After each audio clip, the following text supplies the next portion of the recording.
Good morning. Tuesday, September 30. Last day of September, last day of the third quarter.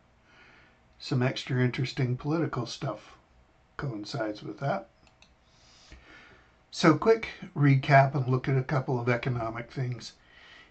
Pending home sales was supposed to be flat. This number was released yesterday. It did increase 4%. That is good for the economy, I would say, more than anything else. Could also still be an indication that we may get more inflation, but I'd rather have the economy chugging along. Looks like we have that.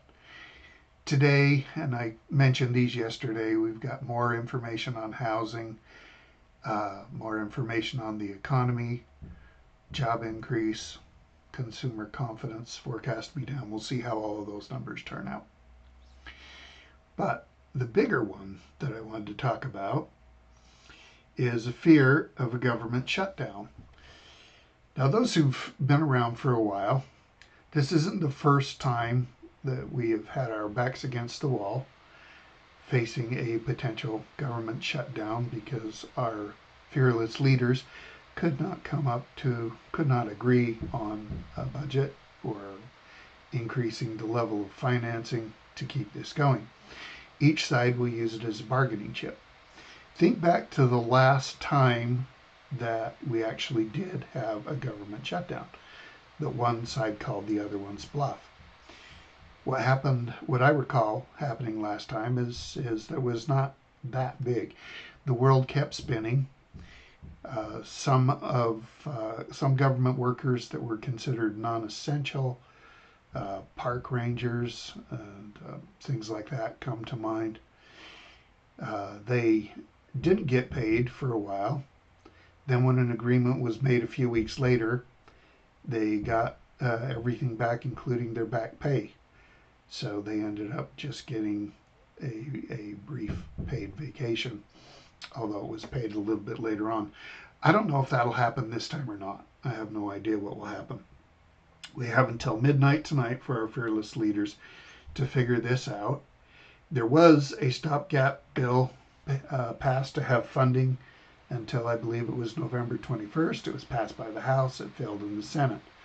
Republicans have 53 seats in the Senate, and they need to get 60 votes, so they're a little bit short. A lot of this is straight down party lines. What the Democrats are looking for is continued subsidies to the Affordable Care Act, a reversal of Medicaid cuts, and that the previously passed state aid packages will get funding. And again, they need 60 votes to make it happen. I honestly have no idea how this one is going to turn out, but I do not think it will be a huge problem going forward. President Trump may very well use this as a way to lay off, reduce the size of government employees. That's probably a little bit of a different twist than we've seen in the past. Let's look at the markets. Back to the S&P futures, looking at a one-year chart. And we had the reaction to the rate cut. A lot of that was already built in. We had our pullback since then. Probably a lot of that worried about government funding. We looked like we were going to recover from that, but we could not hold gains yesterday. This could have been optimism that our fearless leaders would get something done. This is an indication that maybe we don't believe it. Now, if we don't get something done, what might we expect? I don't think it'll be that big. I think what we would see is a drop down to about this level. Could be a little scary. But even if it goes down to this level, or however far down it goes, I do think eventually we will get this worked out politically. And I still say it will be higher at the end of the year than we are right now. All right, good luck out there. Have a great day.